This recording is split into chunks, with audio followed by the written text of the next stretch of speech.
I didn't come here to seduce you. Margaret Sullivan's voice cracked like a whip across the kitchen, her wooden spoon aimed at Jake Caldwell's chest like she was prepared to use it. He hadn't moved an inch. Just stood there in the doorway, arms crossed, jaw set, watching her with those unreadable gray eyes. "Nobody said you did," he replied so quietly it almost didn't reach her.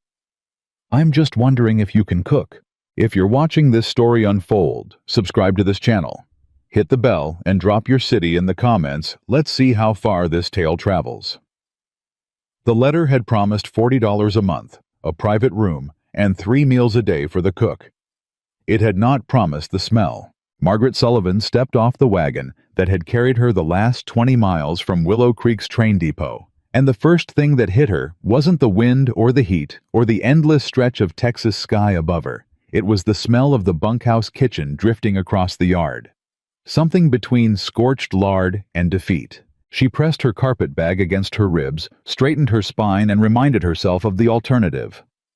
Philadelphia. A boarding house she could no longer pay for. A brother-in-law who'd already made it abundantly clear that her late husband's debts were now her problem. $40 a month, a room with a door that locked, and 3 meals a day. She could cook. She would cook. You, Margaret Sullivan. A man in a weathered hat came out of the barn. He wasn't Jake Caldwell, she'd figure that out later, but he had the look of a man who'd already made up his mind about her before she'd opened her mouth.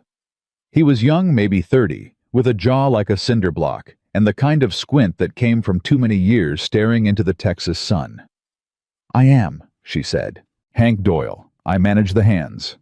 He looked her over the way a man looks at a horse he's not sure is worth the feed. "Mr. Caldwell said you answered the ad out of Philadelphia." "I did." "Long way to come to cook biscuits." "I've come a long way before," Margaret said evenly. "I'll manage." Hank made a sound not quite a laugh, not quite a grunt, and jerked his chin toward the main house.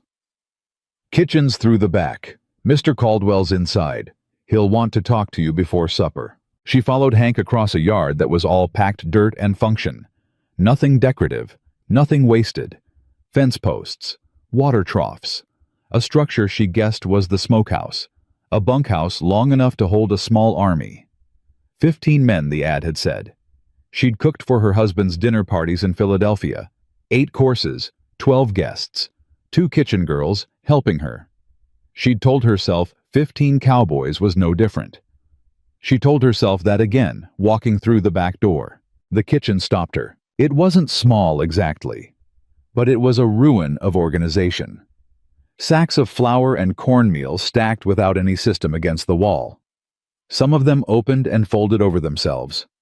A wood stove with 4 burners, squat and black, and radiating a personality she already mistrusted. Pots hanging from ceiling hooks at random, the largest of them crusted around the rim with something she refused to identify. A work table scrubbed near white in the center, surrounded by chaos. Margaret set her carpet bag down. She took a slow breath. She could work with this. She'd worked with worse, or at least she told herself she had standing in that kitchen, hoping God wasn't listening closely enough to fact-check her. "Mrs. Sullivan." She turned. Jake Caldwell was taller than the doorway liked to accommodate. He ducked his head slightly coming in, and then he was in the kitchen with her, and the kitchen shrank. He was lean in the way that hard work makes a man lean, not thin, but stripped down to exactly what he needed to be. Dark hair gray at the temples. A face that had clearly decided years ago it wasn't in the business of giving much away. He wore no gun that she could see, which she found obscurely reassuring, and he looked at her the same way he probably looked at everything, like he was calculating the gap between what a thing claimed to be and what it actually was. "Mr. Caldwell," she said. He didn't offer his hand. He just looked at her steadily. "You've cooked for large groups before.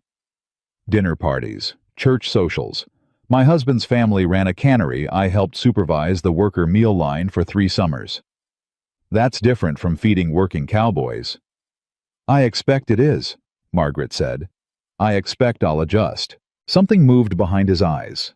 Not approval, not yet, but a slight recalibration. He pulled out the chair at the head of the work table and sat, and the conversation shifted in a way that told her he ran meetings in kitchens, the same way other men ran them in offices. "Breakfast is at 5, he said. "The men start before dawn. Supper's at 6. You'll have midday dinner packed and ready for the hands working the south pasture by 9 every morning. Sunday, I allow a later start, 6 o'clock breakfast instead of 5.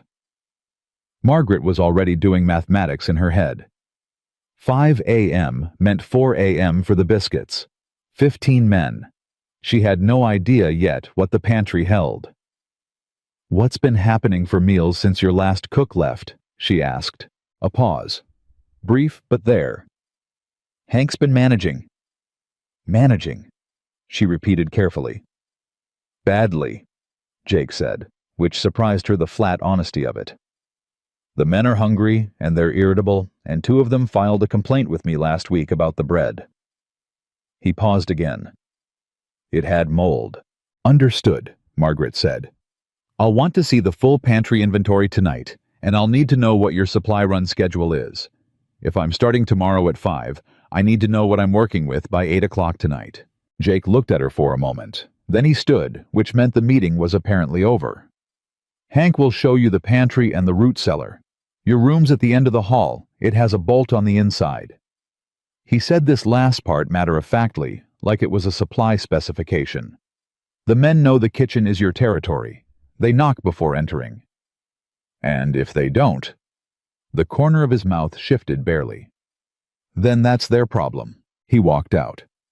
Margaret stood in her ruined kitchen and thought, well, at least he's direct.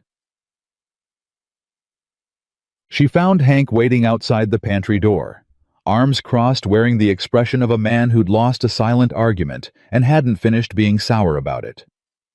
"He hired you," Hank said. "He did. For the record, I thought we should find someone from Texas." "For the record," Margaret said pleasantly, "I don't need you to have wanted to hire me. I just need you to show me the root cellar."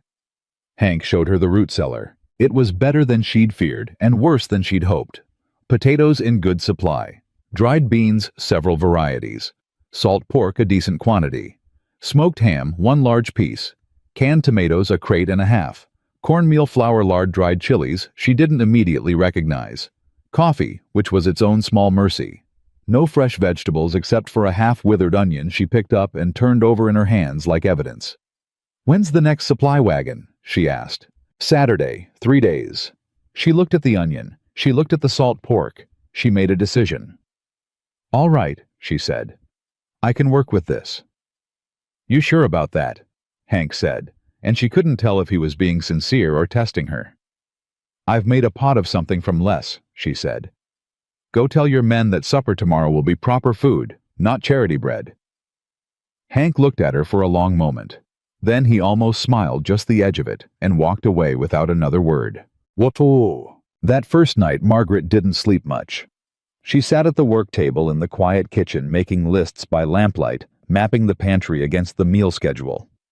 In her head, calculating proportions for 15 grown men who did physical labor from before dawn until after dusk.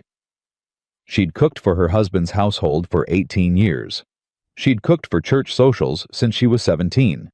She understood the mechanics of feeding people. She was also aware with a clarity that the darkness of a strange room in a strange state tends to produce that she had never done anything quite like this. Her husband Robert had been a kind man, quiet, a bookkeeper by trade, a reader by habit, a worrier by nature. He'd loved her in a gentle, steady way that had never once asked her to be more than she was. When he died of the fever in January, he'd left her a house with a mortgage, 3 payments behind a set of good china she'd sold almost immediately, and the unnerving discovery that his brother held the note on the house and intended to collect. She had packed 2 trunks and answered 12 employment advertisements. The cook position at Circle M Ranch had been the only response. She sat in the kitchen and listened to the Texas silence, which was not quiet, not really, but full of wind and cricket sound and the distant shift of horses. And she told herself that $40 a month and a bolted room were a beginning. She told herself that until she believed it. Then she blew out the lamp and went to sleep. She was at the stove by 4:15. The wood stove was, as she'd suspected, a creature with opinions. It ran hot on the right side, tepid on the left, and had apparently developed a personal grudge against temperature consistency. She'd cooked on wood stoves before her mother's kitchen in Boston, a summer at her cousin's farm. But this one had the personality of an adversary, and she spent 45 minutes of her first morning learning its particular moods. The biscuits on that first morning were not good. Not inedible. She would not have put inedible biscuits on a table and called it work, but they were too pale on the bottom and too brown on top, and they came out of the pan with the apologetic texture of something that had tried its best and fallen slightly short. She put them on the table anyway. She also put out the coffee, which was excellent, because coffee was not the stove's problem. Coffee was her problem, and she was very good at coffee. She put out salt pork, fried in its own fat and sliced thin. Dried bean porridge she'd started the night before, cooked slow, and seasoned with the dried chilies she'd cautiously identified as ancho peppers. The men came in at 5 o'clock in a mass of boots and cold air, and she felt them registering her presence one by one in a ripple of adjustment that moved through the group like a current. 15 cowboys of various ages, shapes, and morning temperaments, each of them calibrating, recalibrating, deciding what to do with her. She was already back at the stove, scrambling the last of the eggs she'd found 1.5 dozen in the henhouse at 4:30, which had been a small victory when the first voice reached her. "Is that coffee I smell, or am I still dreaming?" She turned to look. A young cowboy, maybe 25, with a wide grin, and the kind of energy that belonged on a person who had not yet experienced enough early mornings to hate them properly. He was already pouring himself a cup. "It's real," she said. He took a sip. His eyes closed briefly. "Ma'am," he announced to the table at large, "this coffee alone might be enough to make me a better man." A general rumble of opinion from the other men. Chairs scraped. Plates clinked. She carried the eggs to the table, and the conversation shifted around her, the way a river shifts around a new stone, acknowledging her presence by routing around it, not yet knowing what to do with her, but moving. She noticed Jake Caldwell sitting at the far end of the table. He'd taken his coffee without ceremony and was eating the bean porridge with the systematic attention of a man who eats because fuel is required, not because pleasure is expected. He hadn't looked at her yet. Or rather, she sensed he'd looked and stopped looking before she turned around. She went back to the stove. The young cowboy, she'd find out his name, was Will Dawson, barely 23. The youngest man on the crew appeared at her elbow with his empty plate. "More of those eggs, ma'am, if there are any." "There aren't," she said. "There's more of the beans." He made a face, then caught himself, and made his face, not make a face. "Yes, ma'am. That'd be fine. It'd be—" She served him the beans. He ate them cheerfully. She allowed herself one small private moment of something that was not quite satisfaction, but was its neighbor. The biscuits were discussed. Not loudly, but she heard it. 2 men at the far end of the table, a murmured exchange. One of them picking up a biscuit, turning it over. "Bottom's a little off," one of them said quietly. "Still better than Hank's." "A dry boot is better than Hank's." She filed that away and said nothing. "Cachay." By the end of that first full day, Margaret had discovered the following: the stove drafted better if she left the left side damper 1/4 open. The men were particular about their coffee in a way they weren't particular about anything else. Tom Bradley, a rangy cowboy in his 30s, who said almost nothing, ate 3 portions of the bean porridge without comment and then nodded at her as he left, which she'd come to understand was his version of a standing ovation. And Hank Doyle watched her from across the yard every time she went to the root cellar, not hostilely, but assessingly, like a man revising a calculation he'd already committed to. She was washing the supper dishes, a task of considerable scale, when she heard the back door open. She didn't turn around. "Kitchen's closed," she said. "It's my kitchen." Jake Caldwell's voice. She turned. He was standing just inside the door, hat in hand for the first time since she'd arrived, and she noticed abruptly that without the hat, he looked slightly less like a monument and slightly more like a man. A tired man. She realized the kind of tired that lives behind the eyes and doesn't show in posture, because posture is too well trained to let it. "What do you need?" she asked. "Coffee if there's any left." She poured him a cup without ceremony and handed it to him. He took it. "Bean porridge was good," he said. "The biscuits weren't." "No," he agreed simply. She appreciated that. She'd half expected a polite contradiction, the kind of courtesy that felt more like condescension. Instead, he just agreed, and waited as if agreement was a starting point rather than a verdict. "The stove pulls heat unevenly," she said. "I'll have it worked out by tomorrow." He looked at her over the rim of his cup. "You figured that out today. I figured it out by 6 this morning. Tomorrow I'll know how to use it." A pause. Bradley said the porridge was the best thing he'd eaten since March. What happened in March? The previous cook made chili. Margaret almost smiled. "I can make chili," she said. "Give me access to those peppers in the lower shelf of the root cellar and something that used to be a cow, and I'll make chili." The corner of Jake Caldwell's mouth did the thing again. That barely there shift that she was beginning to understand was the full range of expression he was offering. He finished his coffee, set the cup on the table. "Saturday supply wagon," he said. "Write down what you need." "I already started the list." He looked at the work table, where her inventory notes were laid out in her careful schoolteacher's handwriting. He didn't pick them up or examine them, but she saw him register their existence, register the organization of them, the column formatting the prioritization. "All right," he said, and turned to go. "Mr. Caldwell." He stopped. "The men are hungry," she said. "Not just tonight hungry. They've been hungry for a while. I can fix that, but I need the supply wagon to be reliable, and I need your hens to keep laying, and I'd like to know where I stand if either of those things fails." Jake Caldwell looked at her for a moment in the lamplight of his own kitchen. Then he said, "The wagon's been reliable for 4 years. The hens are yours to manage. And if something fails—" He stopped, considered.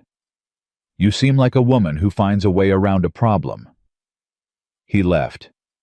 Margaret stood in the lamplight for a moment, listening to the sound of his boots across the floorboards, and then turned back to her dishes. That she thought was possibly the most direct compliment she had received in years. And for reasons she was not going to examine tonight in this kitchen 20 miles from the nearest town at the end of the longest first day of her adult life, it was enough. The second day was better. The third was better still. By the fourth morning, the biscuits came off the stove, the color of pale honey on top, and a deep, even brown on the bottom, and she carried them to the table on 3 separate plates, because she'd learned by then that quantity, not just quality, was what 15 working cowboys required. She'd added what she had dried, sage crumbled into the dough, a little extra lard for flake, a touch more salt. Nothing extravagant, just attention. Will Dawson bit into one chewed and stopped dead. "Ma'am," he said reverently. "Don't talk with your mouth full," she said, and went back to the stove. She heard the laughter that followed, low and easy, a dozen men at breakfast finding something to smile about, and she allowed herself one moment, hands busy, back turned, nobody watching, of something that was beginning cautiously, and against her better judgment, to feel like belonging. She didn't look back. She had work to do. Tampoe. It was the end of the first week when Hank Doyle came to the kitchen before supper stepped inside without knocking. She gave him a look and leaned against the work table with his arms crossed and his jaw working like a man preparing to say something he'd rather not. "The men are talking," he said. Margaret didn't stop stirring. "They're usually talking. It's a sign of life. About you. Good or bad? Good." He said it like the word tasted strange. "Real good, actually. Bradley told Caldwell this morning that the ranch ate better this week than it has in 2 years. She looked at him. "And you're telling me this because I wanted you to know I was wrong," Hank said flatly. "About the Texas thing, I was wrong." Margaret looked at him for a moment. Then she picked up a clean spoon, crossed the kitchen, and held it out to him. "Taste this." He looked at the spoon, looked at her, tasted it. His eyebrows went up before he could stop them. "That's what is that?" Beef and tomato stew with ancho pepper and a pinch of brown sugar. It'll be on the table in 40 minutes. She took the spoon back. Apology accepted, Mr. Doyle. He left without another word, but at supper, Margaret noticed he took the seat closest to the kitchen, the one where the bowl got filled first. She found Jake Caldwell at the fence line that evening, the hour before dark, when the sky turned every color it apparently owned. She'd come to return a tool she'd borrowed from the barn without asking a legitimate errand. Nothing more, and he was there, forearms resting on the top rail, looking out at the pasture, the way men who spend a lot of time alone tend to look at the land they work. She almost turned back. Instead, she walked up beside him, set the tool against the post, and stood there for a moment, looking at the same horizon. "Your men eat well," she said. "I know," Jake said. "I need real butter on Saturday, and a crate of fresh eggs, and if there's any chance of getting onions, I'll add it." "You don't even know how many onions." "I trust your list." He said it simply, like it was already decided. Margaret stood there for another moment. The wind was moving through the grass in a long, slow wave, and somewhere out across the pasture, a horse was making its opinions known about something. "Can I ask you something?" she said. He turned slightly toward her, waiting. "Why is there no system in that kitchen? No inventory list, no shelf organization, nothing. A ranch this size, you'd think." "The last cook was here 11 years, Jake said. "Carried everything in his head. When he left, the system left with him. His name? Frank DeLeon. 68 years old, went back to San Antonio to be near his grandchildren. Best cook I ever had." He paused. "Until this week." The words landed between them quiet and unexploded. Margaret felt the weight of them and did not know immediately what to do with it. "I'm building a system," she said finally. "A written one. So when I leave, it doesn't leave with me." Something shifted in his expression. Brief. Contained. "When you leave," he said, not quite as a question. "If I leave," she corrected and surprised herself. Jake Caldwell looked at her for one long moment in the last light. Then he picked up the tool she'd returned, turned it over in his hands once, and walked back toward the barn. Margaret stood at this fence and watched the last of the color drain out of the sky, and thought about what she had almost said, and what she had actually said instead, and decided that some things didn't need to be unpacked tonight.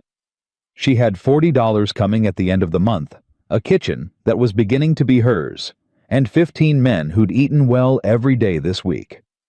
That was enough. For now, that was enough. The butter arrived Saturday. Margaret had written it third on her list behind salt pork and dried apples because she'd learned already that Jake Caldwell read lists from top to bottom and made decisions about priority in exactly that order. She'd wanted the butter badly enough to put it third, which meant she wanted the things above it more. That was the logic. That was the calculation. When Hank unloaded the wagon and set a full pound of butter on her work table, without a word, she understood that Jake had read the whole list and made his own calculations. She said nothing about it. She made pie. It wasn't a grand gesture. She had dried apples and lard, and enough flour and pie was a practical use of all three. But when she brought it out after supper, sliced into 15 even portions on a board, she'd scrubbed clean, the table went so quiet for a moment that she could hear the wind pushing against the eaves. Will Dawson said, "Lord have mercy," and nobody argued with him. Tom Bradley. Taciturn. Tom Bradley, who communicated largely through the architecture of his silences, looked at his slice, looked at Margaret and said, "My mother made apple pie." "Was she a good cook?" Margaret asked. "The best I ever knew," he said. "Until now." The table heard it. She heard it. She went back to the kitchen before her face could do anything she'd regret. That night, lying in her narrow bed with the bolt thrown and the wind working at the window frame, Margaret thought about Tom Bradley's face when he'd said it. Not the compliment she'd heard compliments before, and she was too practical a woman to let praise reshape her understanding of her own situation. What she thought about was the way he'd said it, like the words had surprised him on the way out. Like he hadn't intended to say them at all, but they'd come anyway, pulled out of him by something he hadn't planned on. She understood that feeling. She'd been having it regularly since arriving at Circle M Ranch, and she was doing her level best to keep it organized and at a safe distance. She was doing a middling job of that, if she was honest. Monday brought disaster.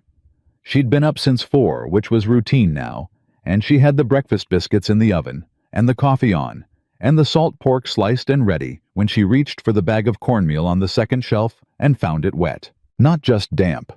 Wet. The bag beneath it had split dried beans of all things, and the moisture trapped between them had done its quiet, patient damage overnight. A third of her cornmeal supply was ruined. She opened the bag, pressed her fingers into the clumped mass, and stood very still for approximately 10 seconds. Then she moved. She pulled every bag off that shelf, found the damage assessed what was salvageable, and had reorganized the pantry lower shelves before the first cowboy hit the bunkhouse floor. She couldn't save the cornmeal. She could save the morning. She added extra eggs to the biscuit dough she'd been hoarding the hen output with the focused attention of a woman who understood that eggs were currency, and stretched the recipe until she had enough for the table, and she put out extra coffee and the last of the dried apple slices fried in butter and brown sugar, because when a meal lost something, it had to gain something else.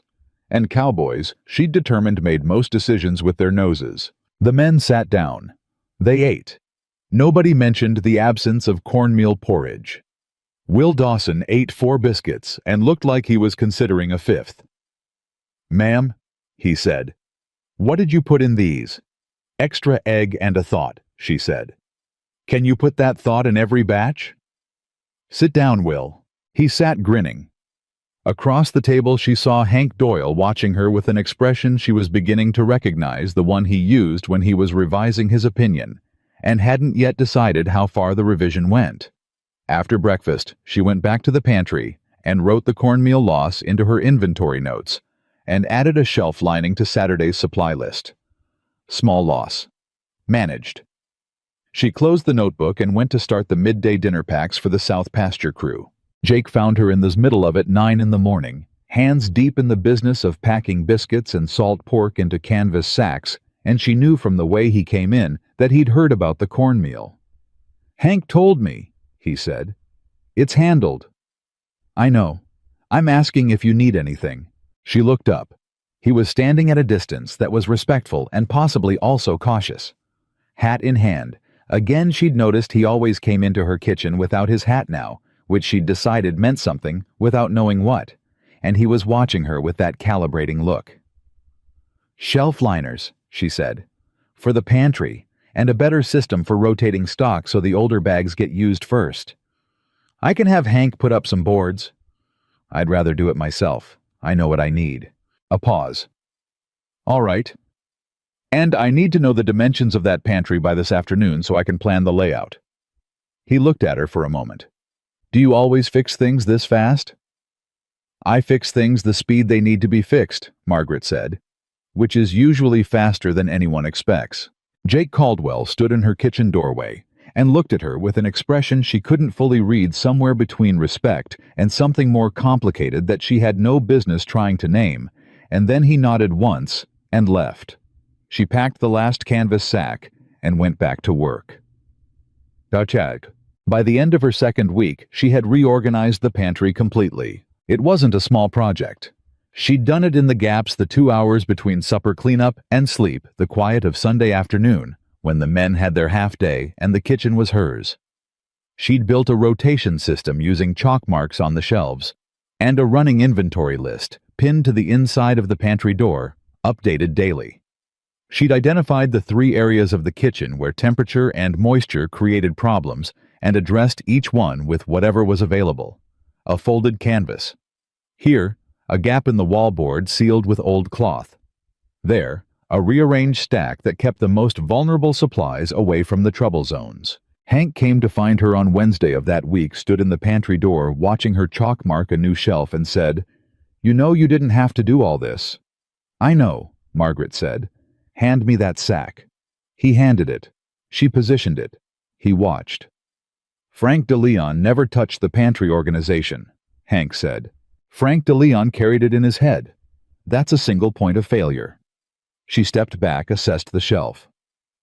If I get sick or I leave, or a bag of beans falls on me in the dark, someone needs to be able to walk in here and know what they've got. Hank was quiet for a moment. You think about leaving a lot. Margaret looked at him. There was something genuine in the question, not hostile, just curious in the way of a man who started paying attention to someone he'd initially dismissed and is now working out what that means. I think about what happens to this kitchen when I'm not here, she said. That's the job. He nodded slowly. Then, Tom Bradley told 2 of the younger hands yesterday that you're the best cook he's worked with in 30 years on the range. Tom Bradley barely speaks, which is exactly why they listened, Hank said, and walked away. She burned the chili. It was a Thursday 3 weeks in, and it shouldn't have happened. She knew that stove like her own hands. By then she knew the right side burner ran 200 degrees hotter than the dial suggested, and she knew the heavy pot needed to be rotated every 20 minutes, or the bottom would scorch. She knew all of it. What she didn't know was that Will Dawson was going to burst through the kitchen door at 3 in the afternoon, carrying a bleeding hand and a story about a fence wire, and that she was going to spend 45 minutes cleaning and bandaging a wound that was serious enough to require real attention, and not so serious that it required the doctor in Willow Creek, a distinction she made herself. Holding his hand steady under clean water while he hissed through his teeth, and she spoke to him in the calm, even voice she used for frightened things. She smelled the chili when she was tying off the bandage. She made it back to the stove in time to pull the pot off the burner, but the bottom inch was gone. Ruined. The rest was salvageable barely with an extra can of tomatoes and a quantity of the ancho peppers and 15 minutes of aggressive stirring and a prayer to whatever saint covered kitchen disasters. She served it. She watched the table. Nobody said the word burned. The extra peppers had done their work. The heat covered the char note almost completely, and Will Dawson, sitting with his freshly bandaged hand propped on the table's edge, ate 2 bowls and looked at her like she'd personally arranged for the evening to be survivable. You saved my hand, he said quietly when the others had drifted out. I cleaned your hand, she said. Sit still while I check that wrap. Margaret. He stopped. She looked up. He'd used her first name without thinking, and he knew it, and he looked about 20 years old in that moment, young enough to be her son, embarrassed enough to be endearing. Mrs. Sullivan, he corrected quickly. It's all right, Will, she said. Hold still. She rechecked the wrap. The cut was clean. The bleeding stopped the bandage holding. She'd done this before she and Robert had never had children, but she'd been the eldest of 7, and the Sullivan household had operated on the frontier of organized chaos, and she'd been the one the younger ones came to when they were hurt or scared or in trouble. She'd missed that. She hadn't admitted it until this moment in this kitchen, with this young cowboy sitting at her table holding his wrapped hand, with the careful attention of a person not used to being taken care of. You'll need to keep that dry for 2 days, she said. Tell Hank you can't work the water troughs. Hank won't like that. Tell him I said so. Will Dawson grinned. Yes, ma'am. He'll like that even less. He stood, tucked his hat under his good arm. Thank you for the hand. And for the chili, which was... He stopped, started again, which was real good. After he left, Margaret stood in the kitchen and looked at the pot she'd nearly lost, and thought, this is what the work is. Not just the cooking. All of it, the managing, and the pivoting, and the finding a way. The holding of things together when something comes through the door bleeding. She was good at it. She'd always been good at it. She'd just spent the last 18 years doing it quietly in the background of someone else's life. She cleaned the pot.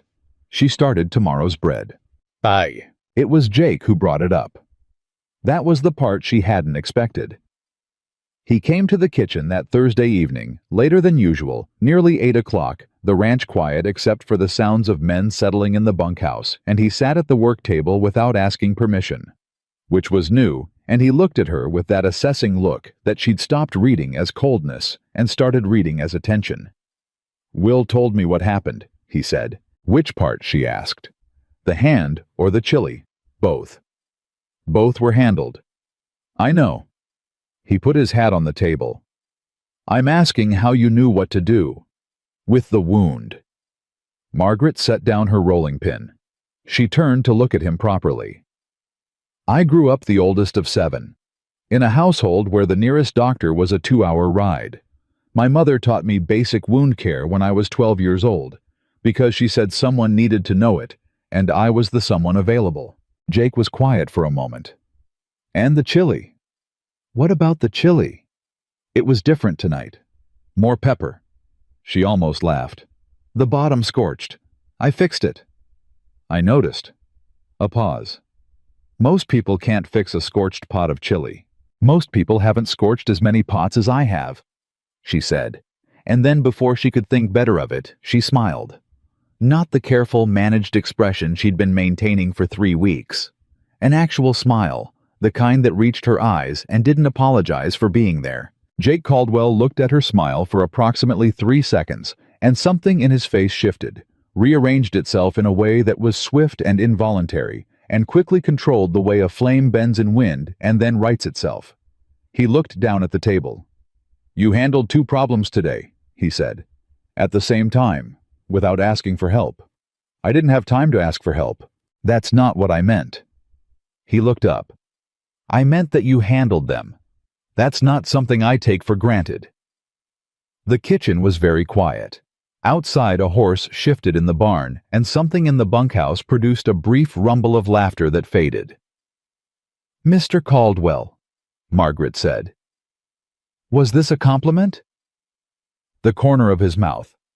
That movement she'd catalogued and filed and was increasingly unable to look at without her chest doing something inconvenient. Probably, he said. She turned back to her bread. Thank you, she said to the dough. She heard him pick up his hat. She heard him stand. Jake, he said. She turned. He was at the door, hat in hand. My name, he said.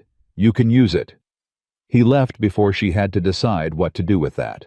She stood at the work table for a long moment, hands flat on the flour-dusted surface, looking at the place where he'd been.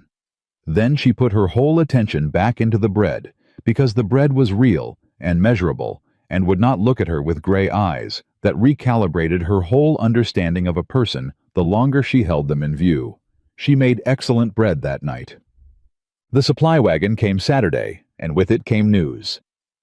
The driver, a heavy-set man named Cutter, who made the Willow Creek run twice a month and had opinions about everything, climbed down from the wagon seat and said to Hank loud enough for anyone in the yard to hear, You hear about the Garrison place? What about it? Hank said. Bank took it. Henderson out of Abilene called the note. Old man Garrison's family worked that land 30 years. Cutter spat. Didn't matter. Note came due, and Henderson called it, and that was that. Margaret, coming out of the back door with her supply list, stopped to listen. Not because it was her business, but because the shift in Hank's face told her it mattered. How far's the Garrison place from here? She asked. Hank looked at her. 8 miles south. He paused.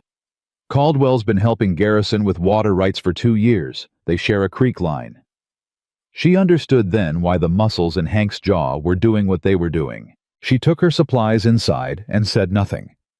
But at noon, when Jake came in for coffee, he'd developed the habit of coffee at noon, which she suspected had more to do with the kitchen than the coffee. She put the cup in front of him and said, I heard about the Garrison place. He wrapped both hands around the cup. Cutter talks too much. Is it going to affect this ranch? He looked at her.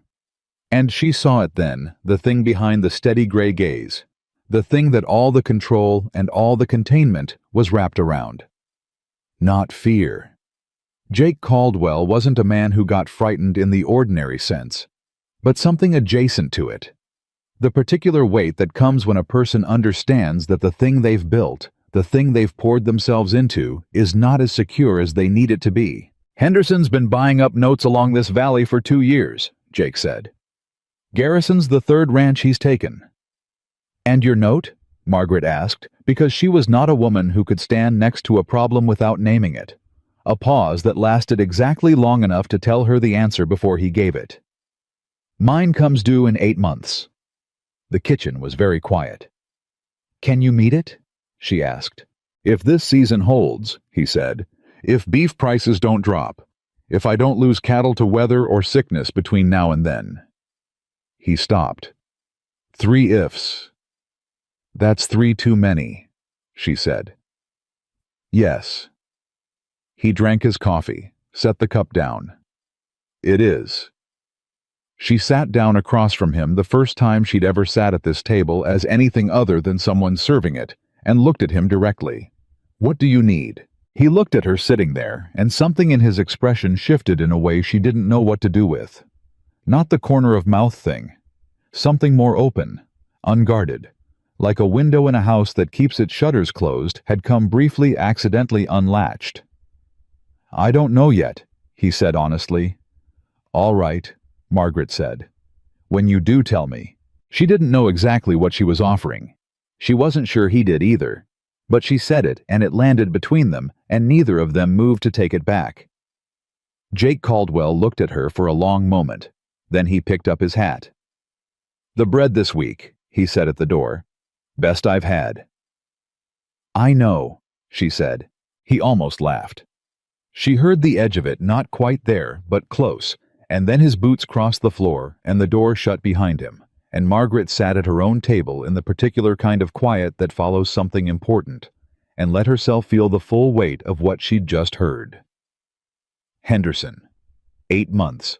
3 ifs. She thought about the Garrison family, 30 years of work walking away from land a bank had decided it owned more than they did. She thought about Jake Caldwell's hands around that coffee cup, the knuckles, the calluses, the particular grip of a man holding something carefully. She got up.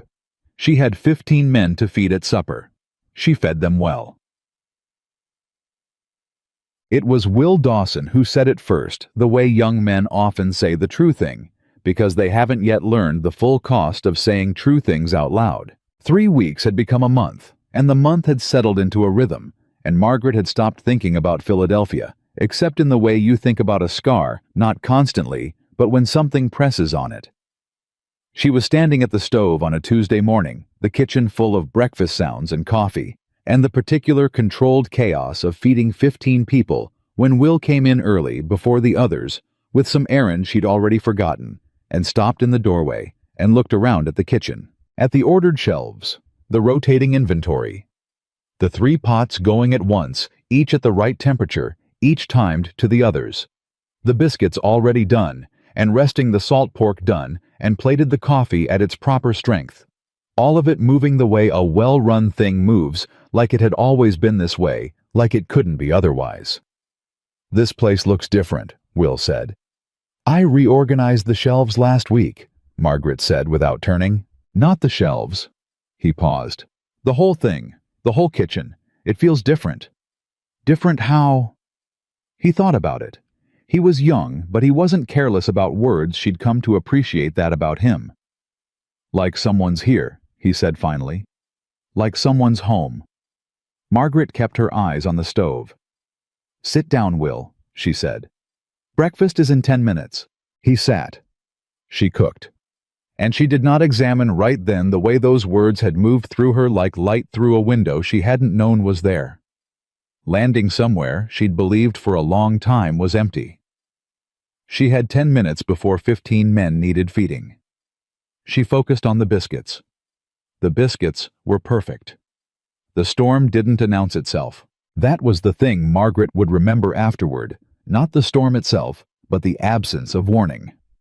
The morning had been ordinary.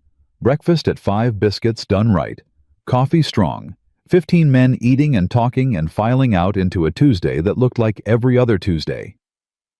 Jake had ridden out with 4 of the hands to check the south fence line. Hank had taken 3 more to the water troughs on the east pasture. Will Dawson and the remaining crew were working the barn. Margaret was elbow-deep in bread dough at 10 o'clock when the sky changed. She felt it before she saw it. A pressure shift the kind her body registered before her mind caught up the way it sometimes does when something large is moving toward you. She crossed to the window, looked out, and saw the wall of black on the western horizon moving at a speed that made her stomach drop. She had maybe 20 minutes. She didn't waste a single one of them. Will. She was at the barn door before he'd processed the sound of his name. He looked up from the harness he was mending, saw her face, and was on his feet before she spoke again. Get every man in from the yard, right now. That storm is going to hit hard, and it's going to hit fast. Where's the nearest crew to the south fence line? Tom Bradley's group may be 2 miles out. Jake's further 4, maybe 4.5. Can someone ride to the closer group? Eddie can. He's fast. Send him. Tell Tom to get the men back and take cover. Does Jake have a way to know the storm's coming? Will was already moving. He'll see it. Jake reads weather better than anyone. He'll know. Then get everyone else inside. The animals. I'll handle the animals. Will stopped, turned. Mrs. Sullivan, go inside. She went inside. She built up the stove. The kitchen would be needed warm. She understood that without knowing exactly why, yet the same instinct that had made her the one her siblings came to when things went wrong, and she put water on to boil 2 of the largest pots she had, and she took inventory of her medical supplies with the calm of a woman who does not have the luxury of panic. She had clean cloth she could cut into strips. The bottle of carbolic solution she'd asked Jake to add to the supply list in her 3rd week, and he'd provided without question a needle and thread she used for kitchen repairs. 2 clean towels, and the small tin of willow bark powder she'd brought from Philadelphia, because she'd learned young that you always had willow bark powder. She laid it all out on the work table. Then she moved everything off the rest of the table, scrubbed it down with the carbolic solution, and went to the stove to check the water. The storm hit 12 minutes later. It came in like something with a purpose. The wind first, a wall of sound and force that hit the building and made the whole structure voice an opinion, and then the rain not falling, but driving horizontal and hard. Margaret heard it on the roof like something attacking. She kept the stove going. She kept the water boiling. She did not go to the window again. Will came in through the back door 20 minutes after it started, soaked through, and breathing hard, with 2 of the younger hands behind him. All 3 were intact, unhurt. She handed Will a towel without ceremony. "Who's out?" she asked. Tom Bradley's group should have made it to the Miller outbuilding. It's closer than the main ranch for where they were working. Eddie got to them before the storm hit. He dried his face, handed the towel to the man behind him. "Jake's crew I don't know." "How many with Jake?" 3. Hank, Carlisle, and Pete. "And Jake knows the land." "Better than anyone alive," Will said with a certainty that Margaret decided to hold on to. She fed them. It was the only useful thing she could do, while the storm did what it was doing, so she did it completely. She had beans and salt pork and the bread she'd been making when the sky changed, baked now and hot, and she put it on the table and made the men eat, because warm food in a crisis is not a comfort. It's a tool, and she understood the difference. They were on their 2nd bowl when the door burst open. Tom Bradley came in first. He was bleeding from a gash along his left forearm, not arterial. Margaret clocked that immediately long and ugly, but not the kind that kills you fast. And behind him came 2 more hands, one of them limping badly, and behind them a 4th man she didn't immediately recognize, who had the gray look of someone whose body was running on the wrong kind of chemistry. "Sit," Margaret said. Her voice came out steady. She was mildly surprised by that and filed it away. "Tom, sit down and let me see that arm. Someone get these men coffee now. Will not you? I need you to hold the lamp." The kitchen reorganized itself around her. She'd seen this happen in her mother's kitchen during bad winters, the way a space responds to someone who knows what they're doing, the way people move when someone issues clear instructions and means them. These were ranch hands, not children, and they were tired and wet and shaken, but they moved. Tom Bradley sat. He looked at his arm with the expression of a man who's been hurt before and is not impressed by it. "Fence wire," he said. "Came loose in the wind. Got me on the way down." "How long ago?" 40 minutes, maybe more." She examined it. Clean cut, which was the good news. Deep enough in one section to need closing, which was the news she'd been hoping to avoid. She looked at Tom Bradley directly. "I need to put 3 stitches in this," she said. "Maybe 4. I've done it before. It's going to hurt." Tom looked back at her with the steadiness of a man who's been working range for 30 years. "Do it," he said. "I need you to be still." "I'll be still." He was. He was absolutely remarkably still while she worked. She felt the tension in his arm, the way the muscles locked against the pain. But he didn't pull back, didn't flinch in any way that compromised her work, and she was neat and fast. And she tied off the last stitch and bandaged the arm before her own hands had a chance to shake. "Done," she said. Tom Bradley looked at the bandage, flexed his fingers carefully. "You've done that before," he said. "My youngest brother," Margaret said, already moving to the limping man. "Barbed wire fence on my uncle's farm. I was 17. Did he keep the hand?" "He kept the hand." Tom almost smiled. "Good work," he said quietly, and moved to make room at the table. The limping man was Pete Galvey, 28 years old, who had taken a fall when his horse spooked and gone down hard on his right ankle. Margaret examined it with her hands and her memory. She thought of every injury she'd ever managed, built a picture from what she felt under her fingers, and concluded it was badly sprained.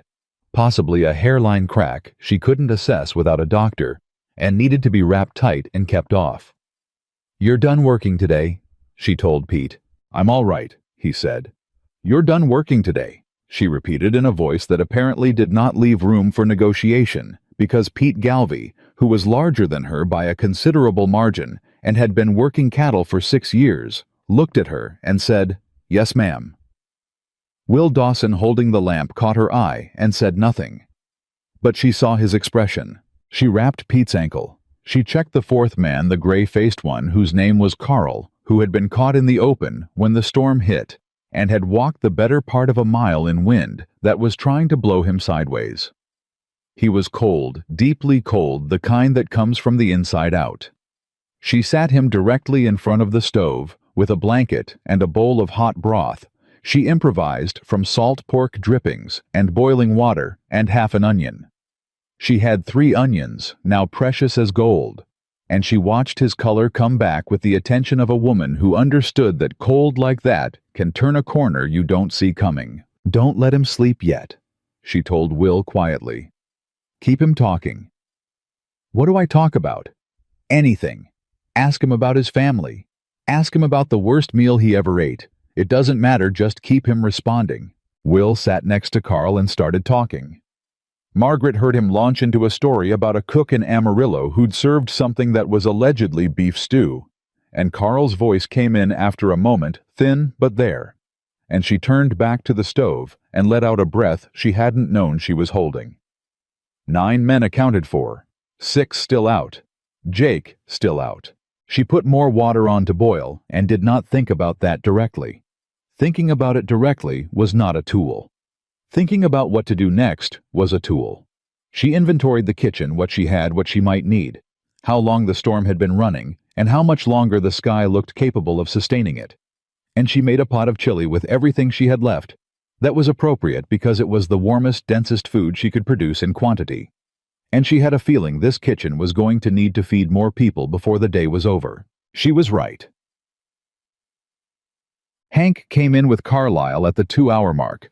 Both intact, both soaked, Hank with a cut on his forehead that bled impressively, but was shallow enough not to require stitching.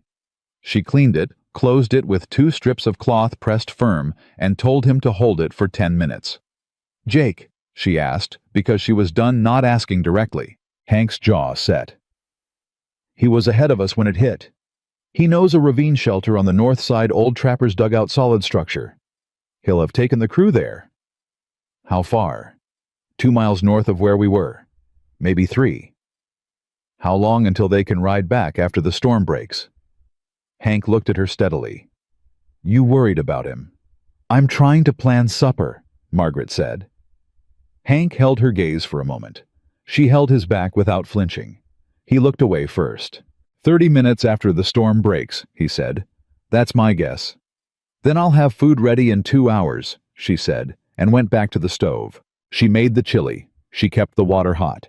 She talked to the men in her kitchen casually, practically asking about the fence they'd been checking, and the water troughs, and ordinary ranch business. And she did this not because she was unaware of the situation, but because she understood that the sound of ordinary things is its own kind of anchor when everything outside is chaos. Tom Bradley, sitting at the table with his bandaged arm and his third cup of coffee, watched her do this.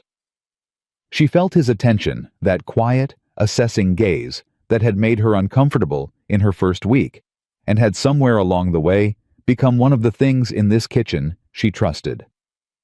When there was a moment between other conversations, he said, "You're keeping them calm." She didn't turn around. "Someone has to. Jake does it usually." A pause. "You do it the same way he does, without making a show of it."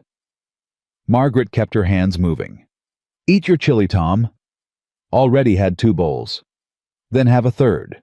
She heard him push back his chair to go to the pot. She heard the ordinary sounds of a man serving himself and the low voices of other men talking among themselves and the storm doing its business outside, and she held all of it and kept moving.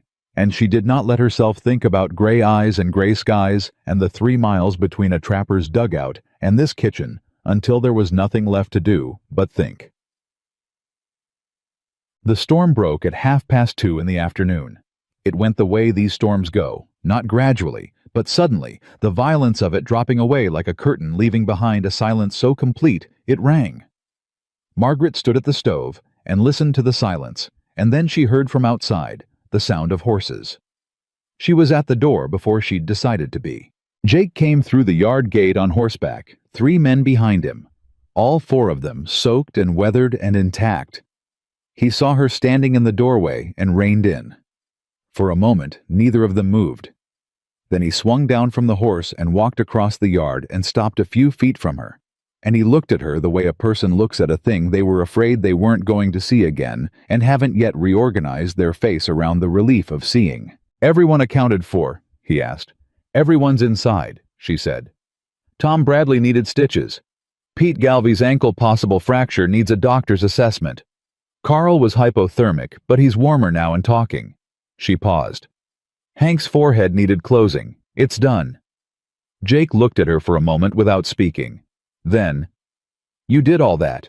Someone had to." She stepped back from the door. "Come inside. There's chili, and the men have been eating coffee for 2 hours and could use real food." He came inside. His crew followed.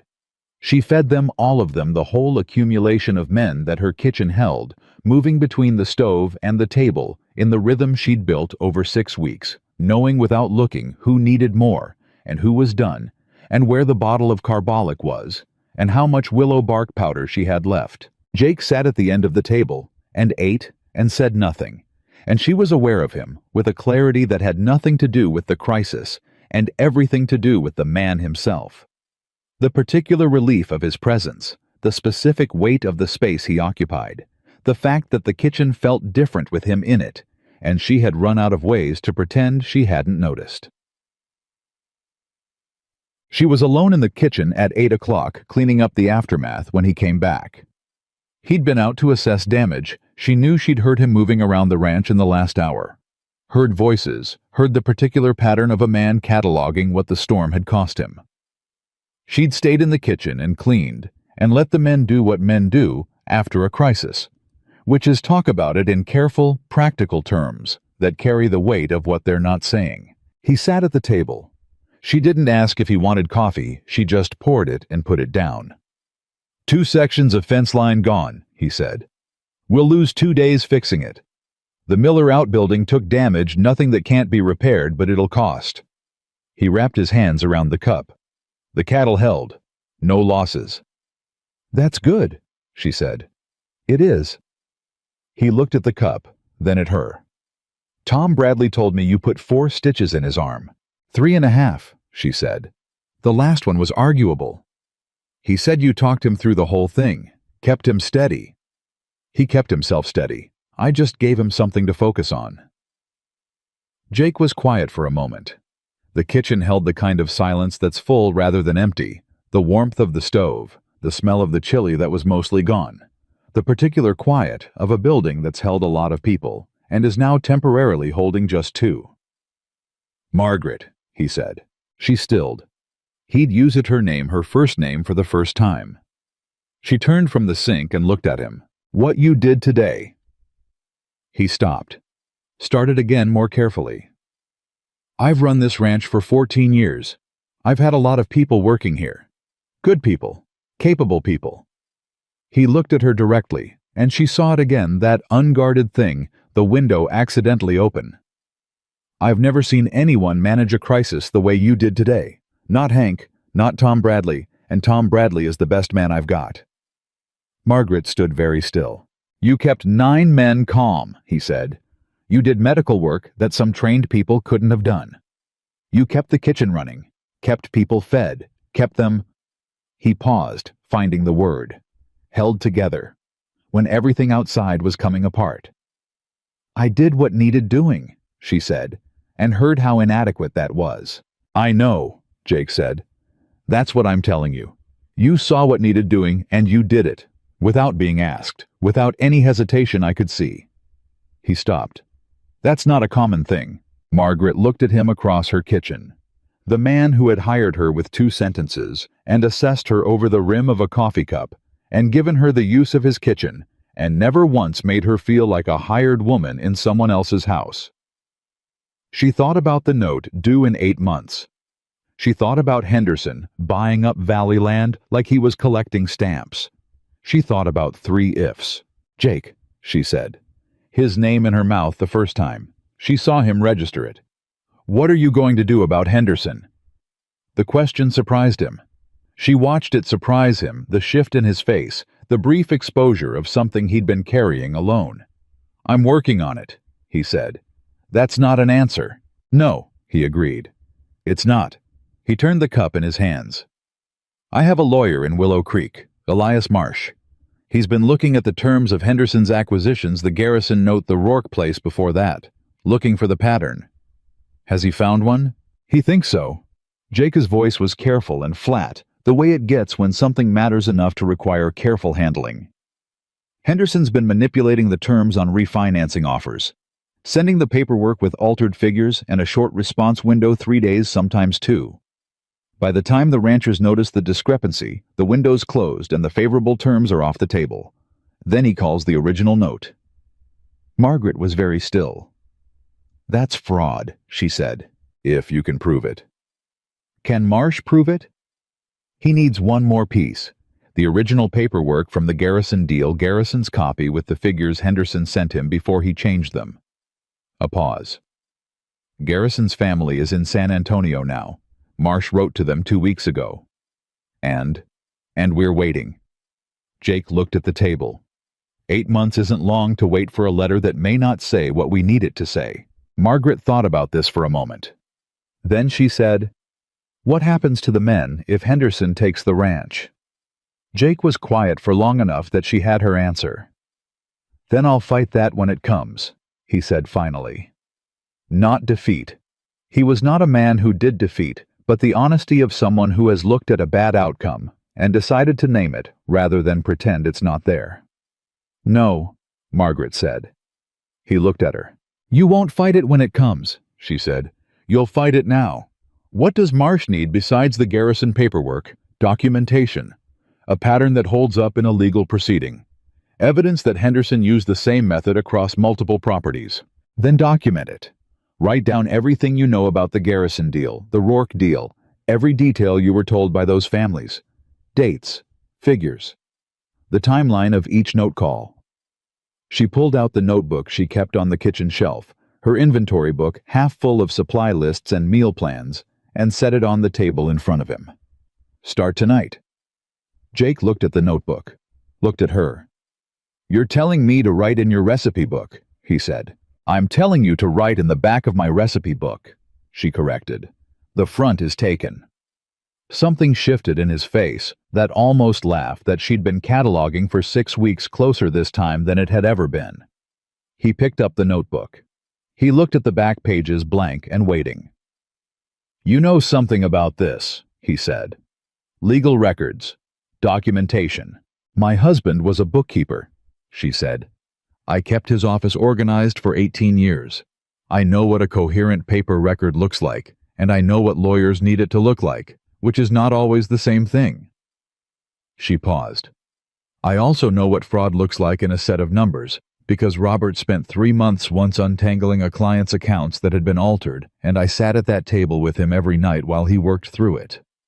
Jake stared at her. "You never mentioned that," he said. "You never asked what else I knew," Margaret said. The kitchen held that for a moment. Outside, the post-storm night had settled into the particular stillness that follows violence. Everything quieter than usual, the world reorganizing itself. Inside, the stove ticked as it cooled, and the lamp made its steady light. And Jake Caldwell looked at Margaret Sullivan across the table with the expression of a man who has been operating with incomplete information and has just understood exactly how incomplete it was. "All right," he said. He opened the notebook to the back pages. He picked up the pencil she'd laid next to the supply list that morning. He started to write. Margaret put the coffee on again because this was going to take a while and sat down across from him, and when he got to the part about the garrison figures, the numbers Henderson had sent versus the numbers on the original note, she asked the right questions in the right order, the same way she'd learned to ask them watching Robert, and the picture that emerged on those back pages was cleaner and more damning than either of them had said out loud. They worked until 11 o'clock. When they stopped, Jake had 6 pages of documentation in his careful spare handwriting, and Margaret had a very clear picture of exactly what Henderson had been doing, and exactly how a competent lawyer could prove it. Jake closed the notebook. He sat for a moment with his hands flat on the cover. "This might be enough," he said. "With the garrison paperwork, if it comes, this might actually be enough." "It's enough to start," Margaret said. "The rest is Marsh's job." Jake looked at her. There was something in his face she didn't have a name for, something that had been building across 6 weeks of coffee and biscuits and fence-line conversations, and a storm that had kept them on opposite sides of 3 miles. And it was here now in this kitchen at 11 o'clock at night with a notebook of evidence between them. "Why are you doing this?" he asked, quietly. Not accusatory, genuinely asking. Margaret considered the question. She considered the truthful answer, which was complicated, and the simple answer, which was incomplete, and the answer she'd been giving herself for 6 weeks, which was $40 a month and a bolted room. "Because it's the right thing to do," she said finally. "And because this ranch deserves to stand." A pause. "Because of the men. Because of everything," Margaret said. "The men. The land. The kitchen." She met his eyes. "Because some things are worth fighting for, and you shouldn't have to fight alone." Jake Caldwell held her gaze for a long time, long enough that the lamp flickered once and steadied, and the stove ticked twice more, and the night outside said whatever night says to itself after a hard day. "Thank you," he said. "Not the way you say it for coffee or a meal or a favor done. The other way, the way that carries weight." Margaret picked up the notebook and set it on the shelf next to her supply lists, where it would be safe, and where Jake could find it in the morning. "Good night, Jake," she said. He put on his hat. He walked to the door. He stopped. "Margaret." He didn't turn around. "I'm glad you answered that advertisement." The door closed behind him. She stood in her kitchen and looked at the door and the shelf and the lamp, and let herself feel just for this moment before she bolted the door and went to bed the full, complicated, inconvenient truth of how far she was from Philadelphia and how little she wanted to go back. The letter from San Antonio arrived on a Wednesday. Margaret knew something had happened before anyone told her. She saw it in the way Jake crossed the yard after Cutter's wagon came through, not his usual measured stride, but something faster, contained a man holding news the way you hold a lit match, carefully and with full attention. He went straight to the house. He didn't come to the kitchen for his noon coffee. She waited. She made lunch. She fed 11 men and noted that Hank was distracted, and that Tom Bradley kept looking toward the main house, and that Will Dawson asked her twice if she needed anything, which meant he was nervous and didn't know what to do with his hands. At 2 o'clock, Jake came to the kitchen. He had the notebook, her recipe book, the one she'd given him the night of the storm. And he set it on the work table and put a letter beside it, and he looked at her with an expression she had never seen on his face before. Not the contained steadiness. Not the careful assessment. Something open almost stunned the way a man looks when a thing he'd stopped fully believing in shows up and turns out to be real. "The Garrison family kept everything," he said. Margaret set down her spoon. "The paperwork. All of it. 3 letters from Henderson with the altered figures. The original note with Henderson's handwritten changes in the margins, he used a different ink, and Garrison noticed at the time but didn't understand what he was looking at." Jake put his hand flat on the letter. "Elias Marsh is on a train from Willow Creek to Abilene tomorrow morning. He's filing for a hearing on Henderson's acquisitions before the month is out." "On what grounds?" Margaret asked, because she knew enough now to ask the right questions. "Fraudulent misrepresentation, coercion through manipulated documentation, and—" Jake paused, and the almost stunned look deepened. "Marsh thinks he can make a case for the Rourke property too, and possibly the McAllister claim from 2 years ago." Margaret absorbed this. "That's not just your note," she said. "That's the whole valley." "Yes." He looked at her steadily. "You said that night you said this is enough to start. You were right.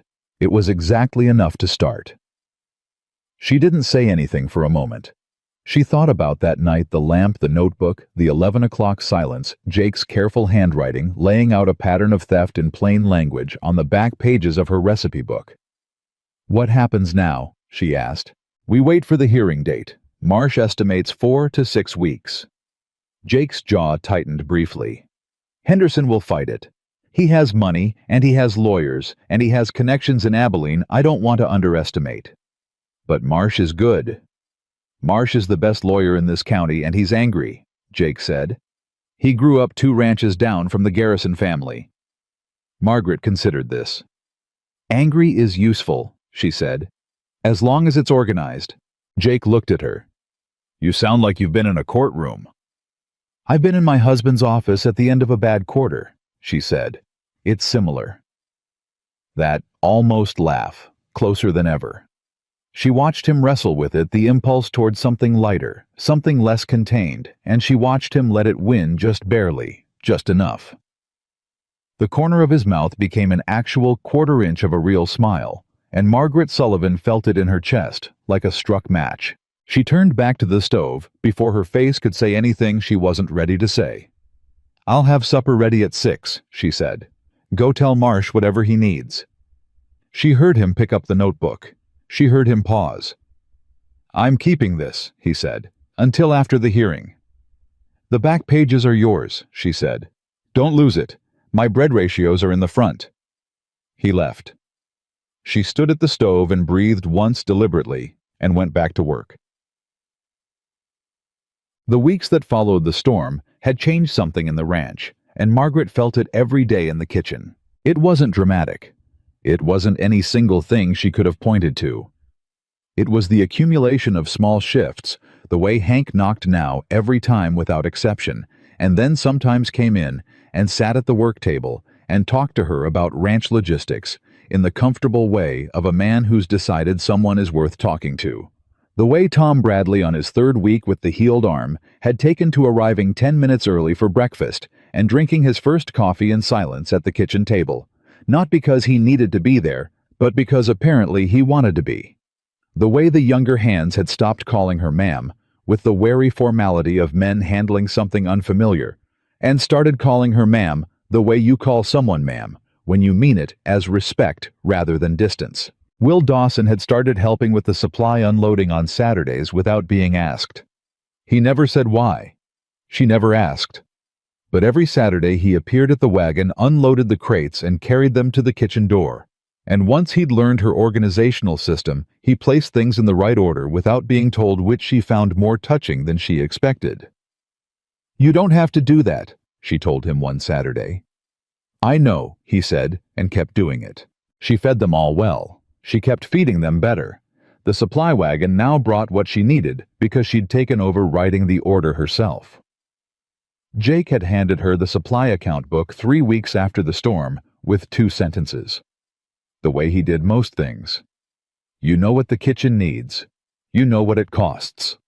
Handle it. She handled it. She'd found $2.30 a week in waste elimination by the second month, and she'd put the savings back into fresh ingredients when they were available and occasional chicken-dried fruit, once a precious quantity of fresh herbs from a farm woman in Willow Creek who sold through Cutter's wagon. The men noticed. Men who do physical work all day notice food the way artists notice light. It's the thing they're oriented toward, the thing that measures the quality of a day. When the food is good consistently and reliably good, it does something to morale that nothing else quite replicates. Margaret had understood this theoretically. She understood it in her bones now, watching 15 cowboys eat with something that looked very much like contentment. It was Tom Bradley who put it plainly, the way Tom always did when he decided something needed saying. It was a Thursday 3 weeks after the storm, and she'd made a proper roast. She'd negotiated with Jake about the cost of butchering one of the older steers. A conversation that had taken 11 minutes and ended with her winning on the grounds that the return in crew morale would outperform the cost, which she could demonstrate mathematically if required. Jake had looked at her for a moment and said, "Do it," and walked away. Tom Bradley cut into his portion at supper, ate one bite, and set his fork down. He looked at Margaret, who was moving between the kitchen and the table. "Mrs. Sullivan," he said. The table got quieter. Tom didn't make speeches. When Tom addressed you directly, people listened. "Tom," she said, "I want to say something, and I want to say it in front of everyone, so there's no misunderstanding."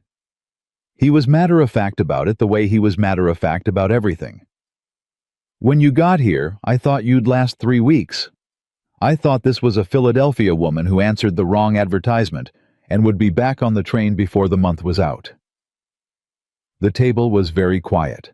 "I was wrong," Tom said. "You're the best thing that's happened to this ranch in a long time. And I speak for more than myself when I say that." A rumble around the table. Not sentimental. These were not sentimental men, but genuine, the kind of agreement that comes from the chest rather than the throat. Margaret looked at Tom Bradley and the table of men behind him and felt something move through her that she didn't have a name for. Not pride exactly, though it had pride in it. Something more like arrival. Like a door opening into a room you'd been standing outside of for longer than you'd realized. "Eat your roast, Tom," she said. He picked up his fork, ate, nodded once to himself as if confirming something. Will Dawson at the far end of the table caught her eye, and grinned so wide it was almost inconvenient to look at. She found the problem with the accounts on a Tuesday afternoon. She hadn't been looking for it. She was reconciling the kitchen supply account routine, something she did at the end of each month, when a figure on the October sheet stopped her. A charge from Cutter's wagon for 40 pounds of flour at a price that was wrong, not dramatically wrong. 3 cents per pound over the standard rate, which across 40 pounds came to $1.20. She looked at September. Same vendor, same item, same discrepancy. 2 cents per pound that time. She looked at August, the month before her arrival, and found a 5-cent discrepancy on salt pork. She sat very still for a moment. Then she went through the entire supply account book 2 years back and marked every discrepancy she found. Not all of them were Cutter. Some were other vendors.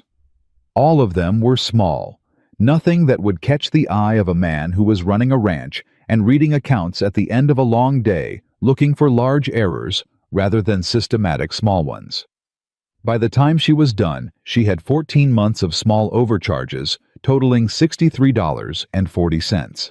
She put the notebook on the work table and sat with it for a few minutes, thinking about what this was and what it wasn't. It was possible, marginally possible, that some of these were simple pricing errors. Mistakes compounded over time. It was not possible that all of them were mistakes. The pattern was too consistent, the amounts too carefully calibrated to stay below notice. Someone had been quietly stealing from Circle M Ranch for over a year. She brought it to Jake that evening. She set the account book in front of him and showed him her notations without preamble, walking him through the pattern the same way she'd walked him through the Henderson documentation dates. figures the systematic nature of the discrepancy. Jake sat very still while she talked. When she finished, he looked at the book for a long moment. "Cutter," he said. His voice was flat. "Cutter and two others. Look at the August entries." He looked. She watched his jaw tighten. "How long?" he asked. "The earliest I can find is 14 months ago. Before that, the records are less detailed your previous system." She paused. "It may go back further." Jake was quiet. She could see him doing the same thing she'd done, sitting with the information, working out what it was and what it required. $63, he said, and 40 cents. He looked up. Something in his face was very controlled and very cold, the particular temperature of a man who has been betrayed by someone he trusted with ordinary business and is deciding what to do about it. "Cutter's been making this run for 3 years, he said. "I know. I trusted." He stopped. "I should have been checking more carefully." "You were running a ranch," Margaret said evenly, "and the discrepancies were designed to stay invisible. This wasn't carelessness on your part. This was deliberate concealment on his." Jake looked at her. "Don't do that," he said. "Do what?" "Make it easier than it is." Margaret held his gaze. "I'm not making it easier. I'm making it accurate. There's a difference." She pulled the account book back. "What do you want to do?" "I want to confront him Saturday when the wagon comes. With documentation," she said. "With you," Jake said, and then looked slightly surprised that he'd said it. Margaret looked at him. "You found it," he said more carefully. "You documented it. If I'm going to confront Cutter with evidence, the person who built that evidence should be in the room." "That's practical reasoning," she said. "Yes." He agreed without inflection. "All right," she said. "Saturday." Saturday came. Cutter drove his wagon into the yard at 9 o'clock the same way he'd done it for 3 years, heavy and comfortable and certain of his welcome. He climbed down. He started unloading. Jake was waiting. Margaret stood 3 feet to Jake's left, the account book under her arm. Cutter saw Jake's face before he saw Margaret, and something shifted in his own, a small recalibration. A man reading a room and finding it colder than expected. "Morning, Caldwell," he said. "Good haul this week, got your butter and the—" "Stop," Jake said. Cutter stopped. "Mrs. Sullivan," Jake said quietly. "Show him." Margaret opened the account book. She walked Cutter through it the same way she'd walked Jake through it, calm, sequential, the dates and the figures, and the pattern laid out with the precision of a woman who had spent 18 years keeping her husband's books, and understood that accuracy is a form of authority. Cutter's face went through several changes. She watched them all without expression. When she finished, he said, "Those could be pricing errors. Markets fluctuate." 14 months, Margaret said. "Consistent. Always below the threshold of obvious notice. Always small enough to attribute to variance." She looked at him directly. "These are not errors, Mr. Cutter. You know that, and I know that, and Mr. Caldwell knows that." Cutter looked at Jake. Man to man, a look that said, "Are you really going to let a woman—" "She's right," Jake said. His voice was quiet and absolutely final. "You have 3 choices. You pay back the $63.40 today, and we end the arrangement. Or I take this documentation to the sheriff in Willow Creek, and we let the law sort out what 14 months of deliberate overcharging constitutes. Or," he paused. "There is no third choice. Those are the 2. The yard was very quiet. A horse shifted somewhere. The wind moved through. Cutter paid. He counted out $63.40 from the fold of bills he kept in his vest pocket. The same vest he wore every Saturday. The same comfortable, well-fed vest of a man who'd been skimming other people's accounts for 3 years, and he put it on the wagon seat, and he drove out of the yard without unloading because Jake had told him he could keep his delivery. They watched the wagon go. Jake stood with the money in his hand. $63, he said. "And 40 cents, Margaret said. He looked at her sideways. That almost laugh. "You're going to say that every time, aren't you?" "Until it's paid into the account where it belongs," she said. Yes. Jake shook his head, not negatively the other way. The way that means a person has surprised you again when you thought you'd adjusted for their capacity to surprise you. He held out the money.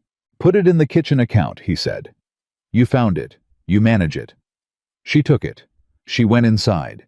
She heard him behind her boots on the steps, and then he was in the kitchen doorway, which was where he'd been standing the night she'd told him she hadn't come here to seduce him, which felt like a very long time ago now.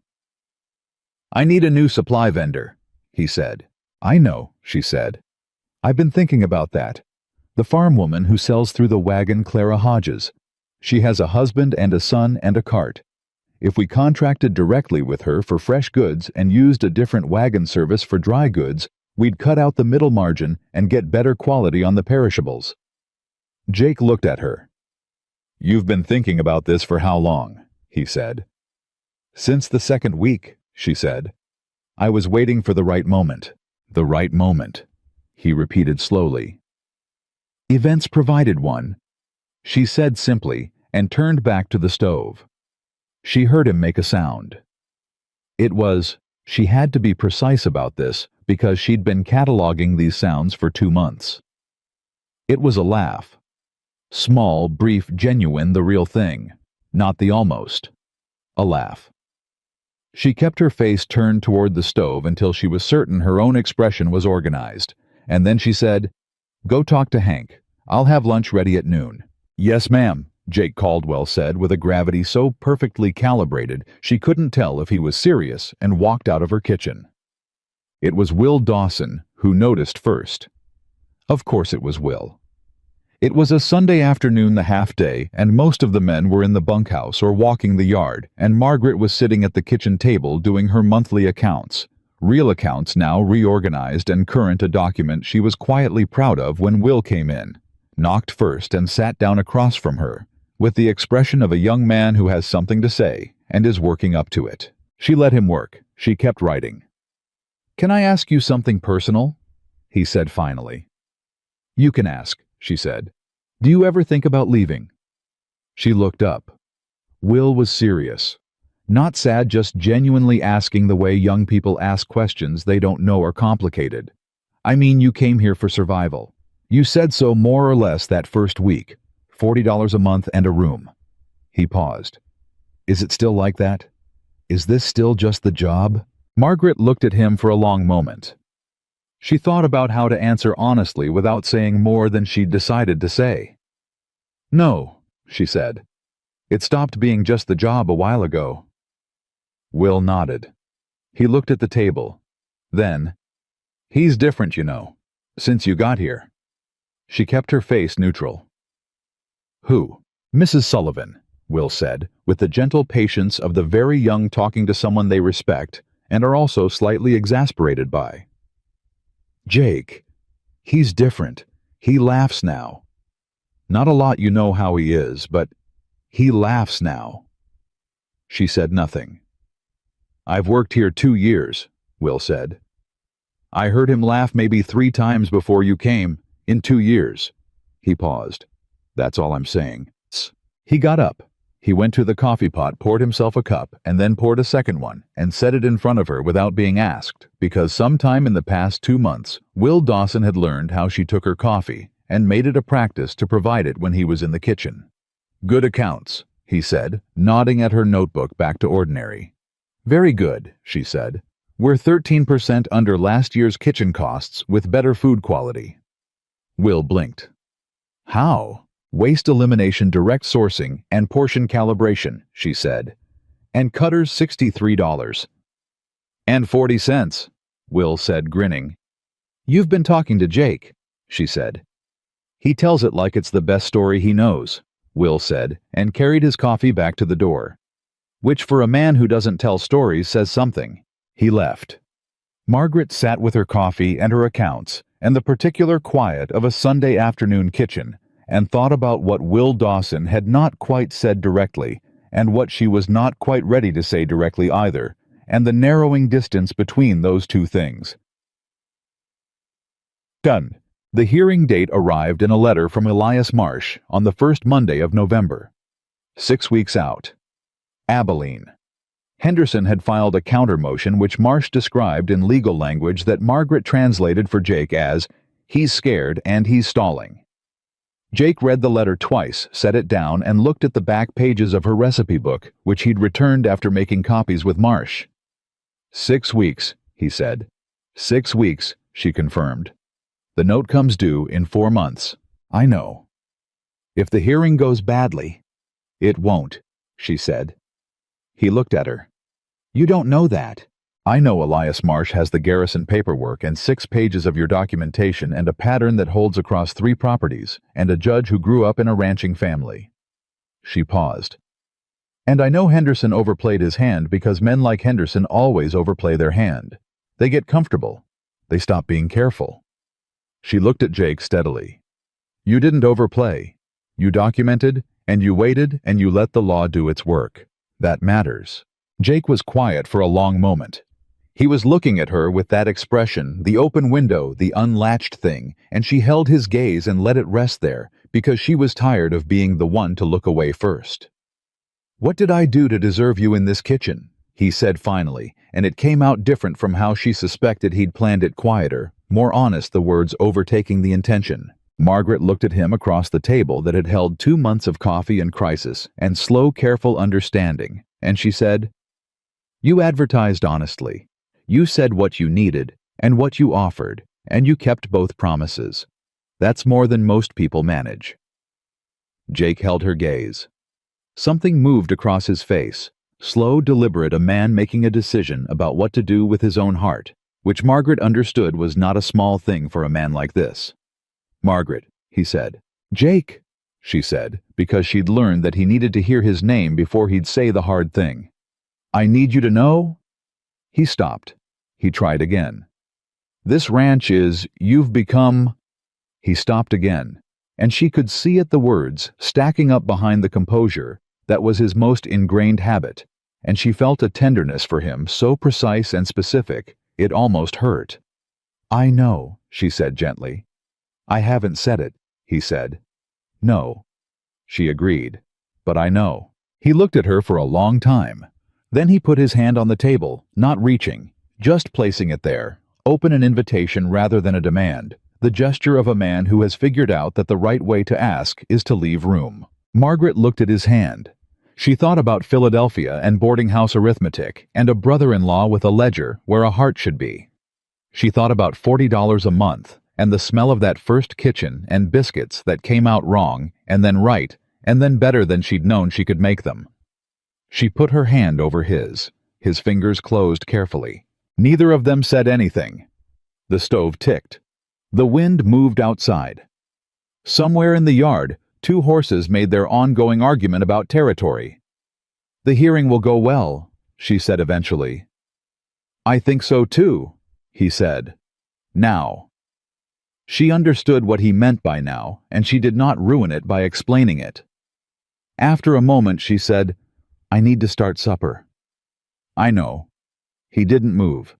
Jake, 1 more minute, he said with a quiet directness that was so entirely him that she felt her chest do that match-strike thing it had been doing with increasing regularity for 2 months. She gave him 1 more minute. She gave herself 1 more minute. The kitchen held them both in the ordinary lamplight of a November afternoon, in the warmth of a stove she'd learned, like a second language, in the particular piece of a place that had stopped being someone else's and become, without anyone formally announcing it, hers. Then she stood up. She went to the stove. She started supper. Jake Caldwell sat at her table for a while longer, hat in hand, not saying anything, not needing to. And Margaret cooked, and the kitchen smelled like everything she'd figured out how to make from what she'd been given. And outside, the Texas evening came down over Circle M Ranch, the way it always did. Slowly, completely without apology, and for the first time in longer than she could cleanly remember, she didn't want to be anywhere else. The train from Abilene brought Elias Marsh back on a Friday. Margaret knew he was coming before Jake said anything, because Jake had been different all week. Not worse, not closed down, the way he'd been when she first arrived, but wound tight in the specific way of a man waiting on something that matters more than he wants to admit. He drank his noon coffee standing up. He came back from the south fence line an hour early, 2 days running. He said please when he asked for the bread basket at supper, which he'd never done before, and Will Dawson had caught Margaret's eye across the table with an expression that said, "You see this too, right?" She saw it. She said nothing. She fed everyone well and kept the kitchen running, and let Jake be wound tight, because that was his right, and it was what he needed, and she understood by now that the way to help Jake Caldwell was almost never to address the thing directly until he was ready to address it himself. Thursday night, he came to the kitchen late. She was still up. She had been up late most nights this week, her own body refusing the ordinary rhythm of sleep, her mind running over the hearing details she knew and the ones she didn't. She'd taken to using those late hours to test new recipes, the way she used to read in bed in Philadelphia when worry kept her awake. It gave her hands something to do with the energy her brain kept generating. She heard his boots in the hall and didn't turn around. "Marsh gets in tomorrow," Jake said. "I know," she said. "Cutter mentioned the train schedule." A pause. "You talked to Cutter." "The new Cutter. Hodge's boy drives now, remember?" She heard him exhale almost a laugh, the pressure releasing slightly. He came and sat at the table, and she poured him coffee without being asked, and he held the cup in both hands, the way he did when the weight of something was on him. "What's the worst that happens?" she said. She turned and looked at him. "Say it out loud." He looked at her. "The hearing fails. Henderson keeps what he took, the precedent holds, and my note comes due in 3 months with a man in Abilene already circling it. And then I fight that when it comes." She recognized her own words from months ago, the night she'd sat across from him with the storm still fresh and the notebook between them. He'd said it then with the weight of someone who didn't fully believe it. He said it now differently, like a man who's been holding a position so long it's become something he actually trusts. "Marsh has the garrison papers," she said. "He has your documentation. He has 3 properties and a clear pattern and a judge who is not Henderson's friend. The worst case is not the likely case." Jake looked at her steadily. "Are you always this certain about things you can't control?" "No," she said honestly. "But I'm certain about this one." She sat down across from him. "Because you did everything right. You didn't panic. You didn't go to Abilene with anger and accusations. You built a record. You waited. You gave Marsh what he needed and let the law work." She paused. "That's worth something, Jake. In a courtroom, it's worth a great deal." He was quiet for a moment. Outside, the ranch was dark and still, November having settled in with its particular cold authority, and the kitchen was warm in the way that it had been warm all along, the way that Margaret had made it warm through 6 months of 4 a.m. starts and careful fire management and attention. "I keep thinking about the Garrison family," he said. 30 years on that land. "I know. If Marsh wins, they don't necessarily get it back. Henderson's holding the deed. There's another legal process for that." "One thing at a time," Margaret said. "Stop the pattern first, then work on restoration." Jake looked at her. "You've thought about this." "I've thought about most things that matter to this ranch," she said. "It's what I do between 4 and 5 in the morning when the bread is rising." He held her gaze, and the warmth in his expression was the fully open version, now the window unlatched and staying that way, and Margaret didn't look away. "What would I do without you?" he said. He meant it as a practical question. It landed as something else entirely. "Badly," she said, which made him laugh, the real laugh, the full one, brief and genuine and completely unguarded. She'd learned to collect those the way other women collected pressed flowers. Evidence of something rare. He finished his coffee. He stood. He picked up his hat from the table. "Get some sleep," he said. "Tomorrow's going to be a long day." "You too," she said. He stopped at the door. He turned around. "Margaret."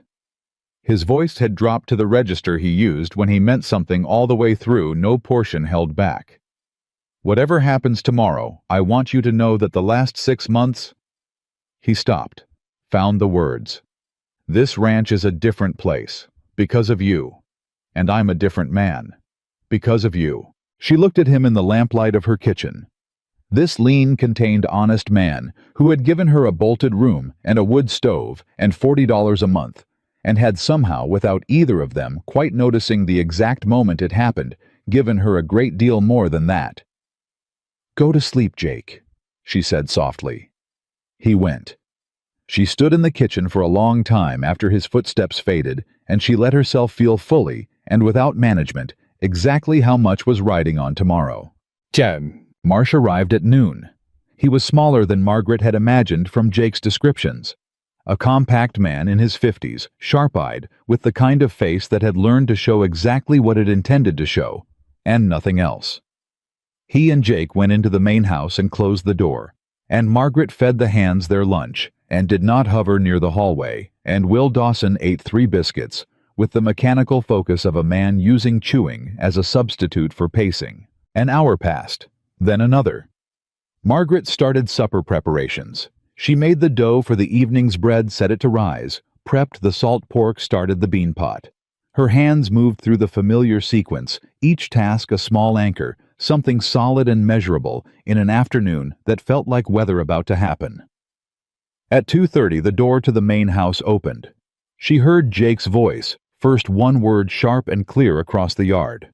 "Hank," and then Hank's boots and voices and the movement of men being gathered with purpose. She waited in the kitchen. She gave it 4 minutes. Then she dried her hands, untied her apron, and walked to the main house. She knocked. "Come in," Jake said.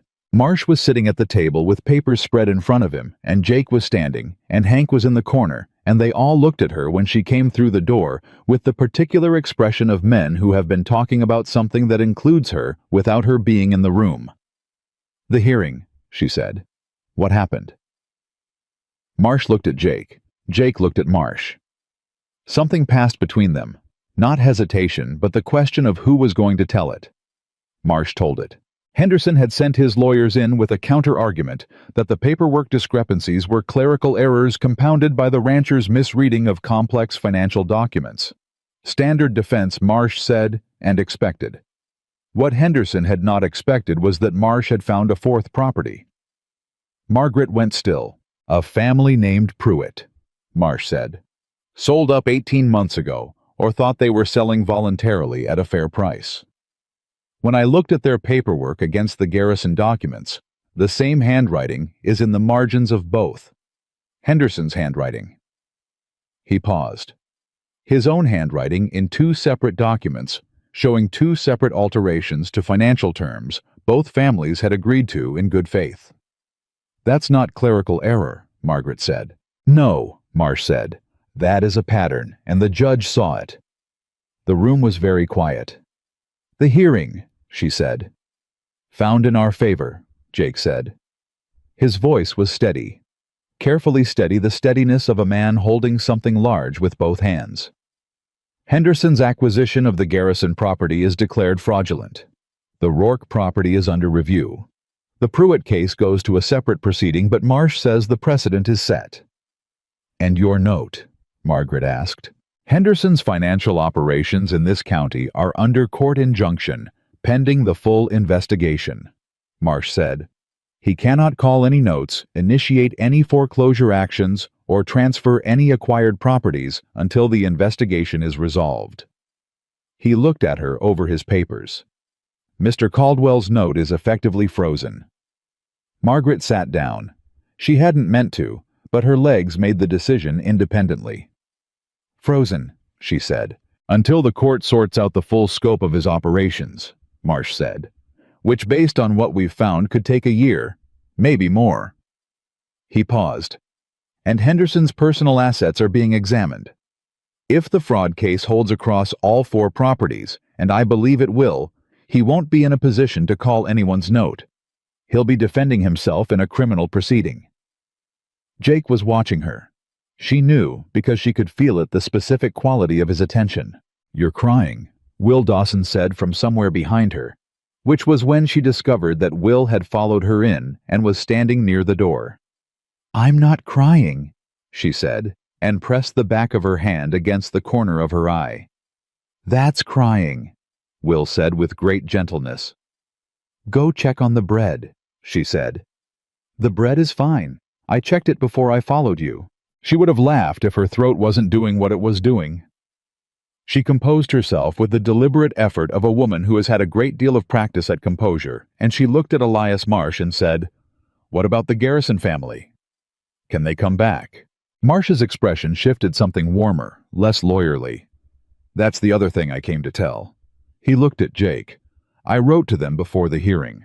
Asked if they wanted to pursue restoration if the case went our way." "And?" Jake said. "Thomas Garrison is 64 years old, and his wife is 61, and they have 4 grandchildren in San Antonio and a daughter who needs them close." Marsh folded his hands on the table. "But their son James, 28 years old, grew up on that land." Jake went very still. "He wants it back," Marsh said. "If the court can restore title. He says he'll work it himself, start from scratch if he has to." A pause. "He asked me to tell you, Caldwell. He said his father talked about you. Said you were the kind of neighbor a man could count on." Jake turned away from the table. He stood facing the wall for a moment, and nobody said anything because the men in this room understood that some things require a moment, and the room was full of men who'd had enough hard years to know when to give it. Margaret looked at his back, at the set of his shoulders, the way they'd gone from tight to something released. Something that had put down a weight it had been carrying for longer than the 8 months they'd been counting. She thought, "There you are." That evening at supper, she made the best meal Circle M Ranch had seen since she'd arrived. She had no good explanation for why she had the ingredients, except that she'd been quietly assembling them for 2 weeks, the way she'd been quietly assembling other things, in the knowledge that one way or another, this week was going to require something worthy of it. Fresh chicken from Clara Hodges, proper vegetables, butter in quantity, a dried apple cake that used the last of the brown sugar and did not apologize for it. The men ate with the focused attention of people encountering something that deserves their full presence. Even Tom Bradley, who had strong opinions about excess, had 2 portions of the cake without visible conflict. Marsh stayed for supper at Jake's invitation, and he sat at the long table with 15 cowboys and ate his chicken and his biscuits and his apple cake, and said at the end of it that he'd eaten in the best hotel in Abilene last month, and this was better. Margaret told him he was being kind. He said he was being accurate with the flat certainty of a lawyer who doesn't exaggerate. After supper, when the men had drifted out, and Marsh was reviewing papers with Hank about the next steps of the proceeding, Jake found Margaret at the kitchen sink.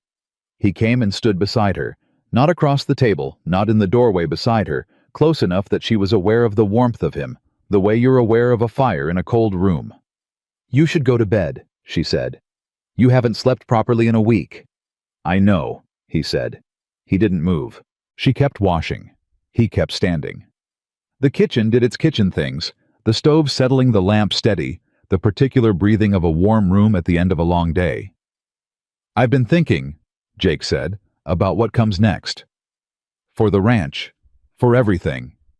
He paused. "For us." She stilled. Not dramatically. Just the motion in her hands stopped, and she was still and waiting. "I'm not a man who's good at this," he said. "At saying things that need to be said. I know that about myself. I've always known it." He stopped. Tried again. "But I've watched you for 6 months, Margaret. I've watched you take a kitchen that was falling apart and make it something. I've watched you stitch up Tom Bradley's arm without flinching and put a defrauding supply driver out of my yard with the account book and 6 months of evidence. I've watched you sit at that table at 11 o'clock at night building a legal record because it was the right thing to do for this ranch, and you didn't wait to be asked." She turned to face him. "I've watched you," he said, "and I've thought every single day that I have no idea what I did before you were here, and I don't want to find out again." The kitchen was very quiet. "Jake," she said. "Let me finish," he said. "I have to say it all the way through, or I'll manage myself out of it." She closed her mouth. She waited. "I want you to stay," he said. "Not as the cook, not on $40 a month and a bolted room." He looked at her steadily, the gray eyes direct and open and completely without retreat. "I want you to stay as my wife. If you'll have me. If—" He stopped.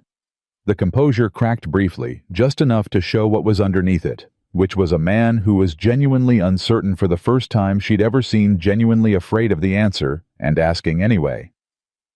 "If this is something you want." Margaret Sullivan looked at Jake Caldwell in the kitchen she had built into something from wreckage in the ranch she had helped pull back from the edge of a fraudster's design in the life she had arrived at by accident and poverty, and one answered advertisement, and 6 months of 4 a.m. biscuits, and difficult love. She thought about Philadelphia. She thought about boarding house arithmetic. She thought about the smell of that first kitchen and the first morning's bad biscuits and the way he'd said probably when she asked if he was paying her a compliment 6 months ago in this same room. She thought about Tom Bradley's arm and Carl warming by the stove and $63.40 and a notebook of legal evidence in the back of a recipe book. She thought about Will Dawson carrying supplies every Saturday and Hank Doyle eating second helpings closest to the kitchen and a fence line conversation at dusk when she'd said "if I leave" and corrected it to "if." She thought about his hand open on the table waiting. "I came here," she said, "with 2 trunks, a set of kitchen skills, and no good options. You gave me a bolted room and a broken stove and 15 hungry cowboys and more work than I'd done in any single year of my life." "I know," he said, "and I have never," she said, "been more myself anywhere than I have been in this kitchen." He waited. "Yes," she said. "Jake, yes." Something moved across his face. She'd cataloged every variation of his expression for 6 months, and she had never seen this one. It was complete. Unguarded all the way down.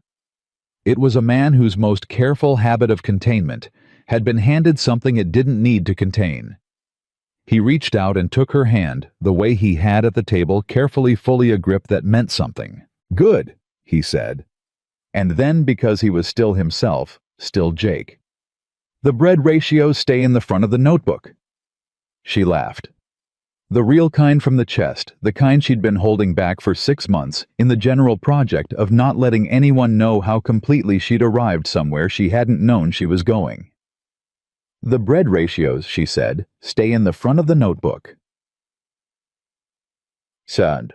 They married in December in the Willow Creek Church with 15 cowboys in their best shirts and Elias Marsh as the witness, and Clara Hodges crying in the third pew with her husband and son, and Tom Bradley standing in the back with his arms crossed and his jaw set in the configuration that Margaret had learned meant he was managing a feeling he hadn't budgeted for. Will Dawson in the front pew did not manage his feelings at all. He grinned the entire ceremony with the open, uncomplicated joy of a young man who is watching something he believed in before either of the main participants were ready to admit it was real. Spring came to Circle M Ranch the way it always had. The grass greening up and the creek running full and the cattle moving to better pasture, but it came to a different place. The kitchen was different, and not only because Margaret had finished the inventory system and trained Hank to maintain it in her absence, and put Clara Hodges' produce contracts in a file next to the supply account. It was different because it was undeniably completely hers, and therefore undeniably completely theirs. And the men ate every morning knowing the difference, even if none of them could have said it in words. James Garrison came to look at his family's land in March. He was 28 and lean and had his father's eyes, and he stood at the fence line of the property the court had ordered restored to the Garrison title, and he didn't say anything for a long time. Jake stood beside him. Margaret stood a step back. "It needs work," James said finally. "Everything worth having does," Jake said. James looked at him, then at Margaret, then back at the land. "My father said you were the kind of neighbor a man could count on," he said. "Your father was generous," Jake said. "He was accurate," James said with the flat certainty of a young man who means what he says, and Margaret thought Marsh uses that word too. Maybe the valley was full of people who said what they meant. Maybe that was the difference between a place worth staying in and a place you left. She decided it was. By summer, she had stopped thinking of herself as a woman who had answered an advertisement for survival. That Margaret, the one who had stepped off the wagon with a carpet bag and a spine made of necessity, and nothing else, had become someone she could look back at with tenderness and without pity. That woman had done what was required. She had arrived and worked and stayed and built something from the materials available, which was all anyone can ever do, and more than most people manage. The kitchen ran, the ranch held. The Henderson case wound through its legal process with Marsh at the helm, and by August 2 more families had filed to have their properties reviewed, and the pattern that Margaret had recognized in the account books, the same instinct that had spotted Cutter's overcharges, the same eye that had helped build the documentation that started the whole proceeding, had become quietly one of the things Marsh called on when he needed a clear-eyed reading of altered figures. Jake knew about that. He'd been the one to suggest it. "You see numbers differently than most people," he'd told her one evening, matter of fact, the way he said things that were true. "Marsh needs that. Let him use it." She'd let him use it. She'd sat across from Elias Marsh's desk in Willow Creek 3 times with altered documents spread between them, and she'd walked him through the same patient sequential analysis she'd done in her kitchen the night she'd found the pattern, and twice it had found things Marsh's own examination had missed. The 3rd time, Marsh put down his pen and looked at her. "Mrs. Caldwell," he said, "has anyone ever told you that you'd have made a first-rate lawyer?" "No," she said. "That's a failure of imagination on the part of everyone who knew you before now," he said, and picked his pen back up. She drove herself home in the cart Jake had taught her to handle in March. She drove through the gate of Circle M Ranch past the fence Hank had rebuilt after the storm past the barn, where Will Dawson was doing something that involved a great deal of noise and occasional swearing. Past the kitchen garden she'd put in on the south side of the house in April, tomatoes, onions, 3 kinds of herb because she was done paying for onions. She unhitched the horse. She went inside. She put the kettle on. She stood in her kitchen in the particular ordinary late afternoon light of a Texas summer, and she listened to the sounds of the ranch around her, the animals, the men, the wind in the grass, the distant hammer of whatever Will was destroying and rebuilding in the barn, and she felt it fully, the accumulated weight of a life that had arrived against considerable odds somewhere real. Jake came in at 5:30. He came in the way he always did now, directly without ceremony, hat off at the door, making straight for the coffee, the way a man moves toward what is his. He stopped behind her, put one hand on her shoulder briefly, looked at the kettle. "Good day," he said. "Very good," she said. Marsh found what he needed in the Pruitt documents. Good. He poured his coffee. He stood next to her, close the way they'd both learned to stand, the comfortable proximity of 2 people who know each other's weight and warmth, and have made their peace with needing them. "Supper," he said. 40 minutes, she said. He nodded. He went to the table and sat and took out the ranch ledger he'd been working through, and she stood at the stove and started the evening meal, and the kitchen held them both in its particular warmth. And outside Circle M Ranch went about its business in the long gold light of a summer evening, and everything that had been broken was either mended or in the process of being mended, and everything that had been built was solid and real and standing. Margaret Sullivan. Margaret Caldwell, now. Margaret Caldwell of Circle M Ranch, Willow Creek, Texas, who had arrived with 2 trunks and a spine made of necessity, and had built the rest from scratch, stood at her stove and cooked supper for her husband and her men. And she was exactly, completely, and without apology, where she belonged.